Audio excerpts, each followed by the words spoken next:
Kod nas je situacija sa zarazama loša. Svaki dan ih imamo sve više. Na nivou Istarske županije smo došli na 100 dnevno, s time da je to 100 onih koji su u statistiku ulaze samo ljudi koji su pozitivni na PCR testu. Ali imamo ih 1000 dnevno koji su pozitivni na brzim antigenskim testovima. Već je prisutan taj Delta plus virus, Delta plus varijanta, još jača od one Delta varijante. Tako da apeliram i na vas vijećnike da pokušamo sa svim našim sugrađankama i sugrađanima na racionalan i razuman način razgovarati i zamoliti jedini način da se obranimo od virusa, da nam ne umre puno ljudi, je da se ljudi idu cijepiti. Evo danas smo imali jednu mladu djevojku od 44 godine koja je umrla od covida.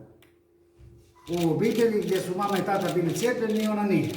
Mama i tata su prošli samo takvu bolest, ona je preminula.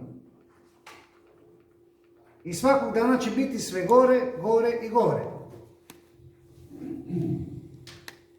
Statistike, Hrvatski zavod za javno zdravstvo ima vrlo jasne brojke. Vrlo jasne su brojke. Od 160 pacijenata koji su priključeni na respiratoru je preko 85% ljudi koji se nisu cijepili. A oni koji su se cijepili jesu na respiratoru su ljudi koji imaju nekakav tumor, nekakvu malfunkciju imunološkog sustava itd. itd. To nije da govorimo o tome da je 50% onih koji su cijepljeni završili na respiratoru u odnosu na one koji nisu cijepljeni. Razlike su ogromne. Evo, apeliram na sve nas i na sve vas kao vijećnike da pokušamo barem onoliko koliko možemo urazumiti naše ljude. Odnosno one koji se nisu išli cijepiti, da se pristupe postupku cijepljenja, da se cijepimo, da se imuniziramo, jer ako nećemo u sljedećih 90 dana doživjeti, mnogi će doživjeti pakao.